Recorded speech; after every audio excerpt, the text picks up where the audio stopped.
Wesh l'équipe, bienvenue sur cette vidéo. On va un peu débriefer sur la liste des 23 des 23. Bon, c'est une liste élargie, hein, c'est pas des 23, je crois que c'est 30.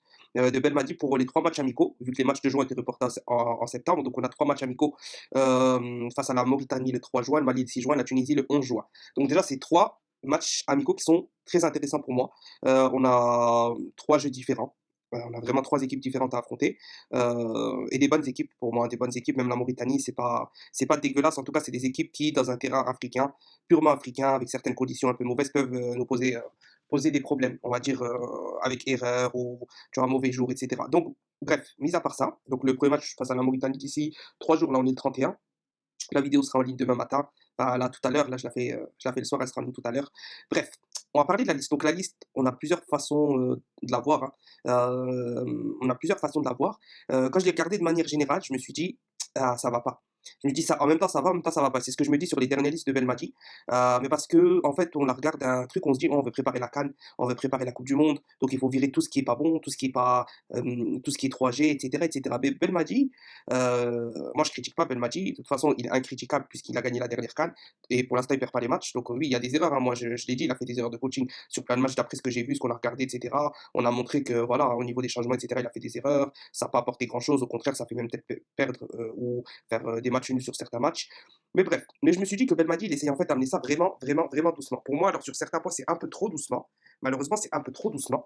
Mais il a plusieurs objectifs. Je pense qu'avant de débriefer cette liste, il faut vraiment qu'on se mette à la place de Belmadi. Belmadi, il a deux choses à faire. La première chose, c'est que là, il est dans une optique où l'équipe d'Algérie est invaincue. Et Belmadi reçoit les éloges sur ça, et l'équipe d'Algérie reçoit ses éloges sur ça, donc il veut pas perdre des matchs. Là, il part déjà de rester invaincu, il veut pas perdre les matchs. Donc il est obligé de garder 90% de son effectif de base tant que les nouveaux venus n'ont pas joué. Je pense que déjà ça, c'est sa mentalité. Voilà pourquoi on retrouve toujours les mêmes gardiens. Là, il y en a un nouveau parce que la liste est élargie. Mais Doura, pour moi, Doura n'a plus rien à faire sur cette liste depuis un an. On a Oukidja, Boulhi, c'est deux gardiens qui sont déjà âgés. On doit chercher un jeune à la place. Doura n'a rien à faire sur cette liste-là depuis au moins déjà un an, quasi un an. Donc voilà. Au niveau de la défense, on a Taharat qui n'a rien à faire sur cette liste depuis aussi déjà un an, depuis qu'il est parti en Arabie ou je sais pas où, dans son club là. Il n'a plus rien à faire sur cette liste. Donc ça aussi c'est problématique, on va dire, c'est assez problématique. Ensuite on a au milieu Guedjoura. Guedjoura il a fait sa bonne CAN, on en a reparlé mille fois, on l'a vu sur tous les derniers matchs. Il a fait une excellente CAN, exceptionnelle, personne ne l'attend à ce niveau-là. Il a même été bon sur certains points où on se disait impossible que Guedjoura soit bon là. Et là depuis la CAN, comme j'ai dit, il a joué avec la CAN avec le cœur. Et donc il a compensé son manque de vision de jeu, son côté technique, etc., etc., ses passes précises, etc. Et là, il a retrouvé son niveau après la CAN, qui est un niveau où tu l'utilises en Afrique en tant que sentinelle ou dans un milieu à deux, etc., deux milieux défensifs. Maintenant, ça y est, c'est fini. Ouais, donc voilà, ça. Et devant, pour moi, il n'y a pas de problème. Pour moi, Islam Slimani, qu'il soit âgé ou pas, il doit être là. Et Islam Slimani, il doit être là jusqu'à la Coupe du Monde parce que c'est quelqu'un qui, peu importe, il pèse toujours sur les défenses, il marque toujours quoi qu'il arrive, il est toujours surprenant, il est toujours à fond dans son truc, etc. Il a un bon niveau. Donc pour moi, Islam Slimani, c'était pas un problème. Donc vis-à-vis de ça, voilà, il faut aborder cette liste-là comme ça. Nous, on se dirait ça. Mais Belmadi, en fait, comme vous voyez, il y a deux joueurs, par exemple, on va prendre le milieu, la défense, pardon. Et on va prendre déjà les gardiens. Là, on a un nouveau, Abdelrahman Mejdel. Donc personnellement, je ne connais pas. Donc je ne vais pas parler de lui, je ne connais pas. Tout ce que je sais, c'est qu'il est jeune et qu'il a été suivi par le staff. Et que Belmadi a approuvé et que le staff a approuvé. Donc ça me suffit. J'espère le voir un match. Par exemple, j'espère le voir un match et ça permettra de lancer un message aux jeunes gardiens en Algérie ou même ceux qui ont 27 ans, 28 ans. 27 ans, 28 ans, c'est très bien. Si on a des gardiens expérimentés en Ligue algérienne qui ont 27 ans, 28 ans, qui ont fait des Coupes d'Afrique, qui jouent un peu dans une ambiance, etc., comme l'USMA, l'MCA, Sétif, etc., il faut les prendre. Il faut les prendre, il faut enlever Doura. Il faut les prendre. Maintenant, je pense qu'on va avoir des listes élargies avec le Covid. Il faut prendre Abdelrahman Medjedel, là, le jeune, et un nouveau, un autre de style. Ça, c'est à eux de voir. Moi, les gardiens, je les connais pas trop. Maintenant, au niveau de la défense, Taharat, il doit plus être là. Je suis désolé, mais il doit plus être là. Taharat, ça y est. Ça y est, déjà pour moi, il avait pas le niveau avant. Quand je comprenais pas les gens qui disaient, ouais, Taharat, il a fait un bon match, c'était le meilleur défenseur, etc. C'est un match, deux matchs, trois matchs, c'est pas. Et il a 33 ans, ou 32 ans, je sais pas. C'est un joueur qui était pour dépanner. Maintenant, voilà, on a Touba qui est jeune. On a Mandi Ben Amri, la charnière. Ben Amri n'a rien joué cette saison. n'a rien joué. Est-ce qu'il aura le même niveau qu'avant? On ne sait pas, c'est pas sûr. Il a toujours son niveau, il a sa base, ça c'est sûr. Il a une bonne entente avec Mangui, ils sont complémentaires, ça c'est sûr. Mais est-ce qu'il aura le niveau de refaire la CAN qu'il a fait? Pas sûr, pas sûr. Et c'est là où on a Touba et Bedran. Bedran déjà a joué avec Ben Lamri à Steve à l'époque, c'est un très bon défenseur. Et moi j'aimerais bien voir la charnière Bedran Touba au moins sur un match. Et pour moi, il doit faire jouer une fois avec Mandi Touba, une fois avec Mandi Bedran, pour voir ce que ça donne. Parce qu'on sait que Mandi, c'est le gardien en termes d'âge, il est plus jeune que Ben Lamri. Il joue un plus haut niveau que Ben Lamri. Pour moi, il est plus fort que Ben Lamri. Ben Lamri, à la CAN, il a compensé avec son cœur. Pour moi, mais Mandi, pour moi, il est plus complet, plus fort, etc. De manière générale. Ben Lamri est très très fort aussi. Il se va là, mais Mandi l'a plus prouvé. Il a une formation, il est une école. Et, il y a plein de choses. Même à Séville, il joue contre le Real, il joue contre le Barça. Tu vois, c'est des choses, ça ment pas aussi au bout d'un moment. Ben Sebaini indiscutable. Attal, il est trop frêle. Pour moi, Attal, maintenant, je le compte même plus dedans. Attal, tant qu'il n'aura pas fait 5 ou 6 matchs de suite en équipe nationale et joué 6 matchs au club, je le compte même plus dedans. Tant mieux s'il revient. Il faut qu'il retrouve l'équipe d'Algérie parce que le potentiel qu'Attal est énorme. C'est peut-être le plus grand potentiel d'Algérie de ces dernières années. Donc voilà, après Abdelawi, je vois pas trop l'intérêt. Pour moi, on a mieux, même dans le championnat algérien. Et Mehdi Zefan, je suis mitigé. Je suis mitigé parce que il a quand même fait la CAN qu'il devait faire, hein. Il a remplacé Attal, il a tenu la baraque. Il joue, il est motivé, il est toujours venu pour l'Algérie, etc. Donc pourquoi pas Zéphane, on va dire, c'est pas dérangeant, mais pour moi, il faut tester quand même autre chose. Donc voilà. Ensuite, au milieu de terrain, Guedjura, je vous ai dit, je comprends pas. J'ai déjà parlé au but, donc je vais pas me répéter sur ça. Mais on aime tous Guedjura, on l'aimera toujours parce que voilà, c'est un patriote, etc. Il est toujours venu avec le cœur, etc. Mais là, niveau foot, ça y est, l'âge, il y a l'âge, il y a le niveau et il y a l'âge. Il y a le niveau, il y a l'âge et non. Ça y est, l'Algérie a passé un cap, donc aussi on doit passer un cap en termes de jeu aussi. On doit être tout aussi costaud et à ce niveau-là, dans ce poste-là, mais avec un peu plus de précision. Dans l'idéal, si on aurait un Mehdi Abeid en forme, très très bon, quand il jouait tout le temps. Moi j'aime bien Abeid quand il était un peu plus jeune, quand il jouait en Angleterre, etc. Je le préférais encore à maintenant. Maintenant, il a baissé, je trouve, en niveau. Mais on sait qu'il peut vite retrouver son niveau avec, c'est pas un gros souci ça.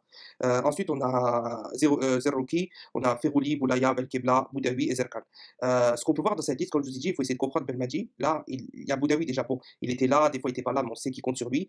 On a Zerouki, Zerkan, je pense que là, je pense qu'il a Zerouki l'a beaucoup plu lors du dernier match. Il peut peut-être, je pense, il hésite peut-être à le mettre en 6 à la place de Guedjura.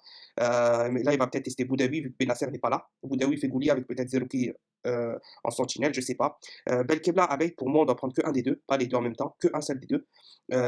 Et on doit essayer de trouver d'autres jeunes. Il y a de quoi faire, il y a Ben Guit, il y a plein de joueurs. Il y a Zorgan, pour moi, Zorgan, il doit être sur cette liste depuis longtemps. Déjà, depuis longtemps, Zorgan, il doit être sur cette liste. Mais je sais pas. Je sais pas. Pour moi, là, au milieu de terrain, le plus haut potentiel, c'est Boudaoui. Hors Benasser, Boudaoui. Et Zorgan, pour moi, c'est le niveau de Boudaoui en termes de potentiel, même en termes de jeu. Il est plus costaud que Boudaoui, il est peut-être. C'est pas le même gabarit, mais c'est deux joueurs que, au milieu de terrain, moi personnellement, je kiffe pour leur jeune âge. Et c'est ça qu'on veut, tout en gardant une cohésion. Donc oui, Guedjura, il est là, mais je comprends pas l'intérêt maintenant. Je veux dire, à la rigueur, on le fait rentrer sur les 20 dernières minutes, ok. S'il fait ça encore quelques temps, le temps de garder ses victoires, etc. Mais après, franchement, je vois pas l'intérêt. Après, c'est aussi la gestion d'un groupe, c'est pas que les joueurs. Ensuite, au devant, on a Islam Simani, Bounjeh, Delors, Riyad Mahrez, Belaïli, Farhad, Rizal, Benrahma, Ounas. Tous les joueurs la méritent. Tous les joueurs la méritent. Ouais, je pense que pour moi, là, au niveau de l'attaque, hein, moi en tout cas, ce que je vois au niveau de l'attaque, c'est Ghezal, Delors et Mahrez. Ghezal à gauche, Delors en neuf et Mahrez à droite. C'est ce que je vois. Pour moi, Delors est passé devant Bounjah, mais après, est-ce qu'il va le faire jouer, etc. Je sais pas, mais en tout cas, la saison de Delors en Liga est monstrueuse. Après, est-ce qu'il l'a appelé? Je sais pas s'il aurait dû l'appeler ou pas, parce que bon, ils ont peut-être eu une discussion, parce que dernier rassemblement, apparemment, il ne voulait pas venir. Ça, pour moi, c'est rédhibitoire. Si quelqu'un ne veut pas venir, je ne l'appelle plus du tout. Mais bon, après, ils ont dû avoir une discussion, donc ça, c'est entre eux, on va dire. Voilà, sinon, devant, j'ai rien à dire. Zinedine Ferhat, peut-être, je sais pas trop. Pourquoi pas, je sais pas, à voir. Mais bon, il a un bon niveau, il est passé de la Ligue 2, la Ligue 1, etc. Il n'y a pas de problème avec ça. Maintenant, c'est juste que, est-ce que c'est quelqu'un qui peut apporter vraiment quelque chose? Pour moi, non. Pour moi, pas spécialement. Maintenant, en tout cas, non, par rapport au niveau qu'actuellement il y a, entre Ferhat, Rezel et Ben Rahma, voilà. Après, Damounas, non, pas spécialement aussi, malheureusement. Il a quelque chose à apporter, mais il rien de transcendant. Il avait un meilleur niveau il y a quelques années. C'est aussi le fait qu'il joue pas tout le temps, etc. etc. Donc voilà. Donc voilà mon avis sur la liste. C'était un peu long, mais ça faisait longtemps qu'on n'avait pas fait de vidéo pour parler de l'équipe nationale. Comme je vous ai dit, moi je fais pas trop de vidéos, c'est de temps en temps quand ça me prend. Mais là, on va rentrer de toute façon dans les matchs, là, les 3 matchs. On va avoir des choses à dire, du débrief, des analyses avant-match, après-match. Il y a aussi l'Euro qui arrive, je vais m'attendre à faire quelques vidéos dessus. Personnellement, je soutiens aucune équipe à l'Euro, donc voilà. Mais bon, on verra bien, peut-être qu'il y a des vidéos intéressantes à faire quand même.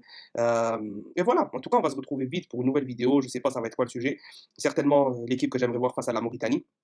une équipe vraiment que j'aimerais voir voilà, évoluer avec pas mal de changements aussi, tout en gardant une certaine cohésion. Mais il n'y a pas après beaucoup de changements à voir. Moi, c'est surtout la défense qui m'intéresse. J'ai vraiment envie de voir Touba et Bedaran sur un match entier associé à Mandy. Et voilà, après, on verra bien pour le reste. Pour le milieu aussi, il y a des choses à faire. Moi, j'aimerais bien voir un Boudaoui, ça fait longtemps qu'on ne l'a pas vu, voir sa progression avec Nice. Est-ce qu'il a progressé au niveau de l'équipe nationale quand on le voit jouer, ou est-ce qu'on se dit c'est toujours la même, etc. Parce qu'il a déjà un bon niveau. Et voilà, j'aimerais bien voir l'association Ghezal, Delors, Marès sur au moins 2 matchs entiers, au moins les voir vraiment, parce que pour moi, c'est ceux qui ont fait la meilleure saison en attaque. Donc voilà, j'espère que la vidéo vous aura plu, la famille. On se dit à la prochaine, portez-vous bien. Allez, ciao.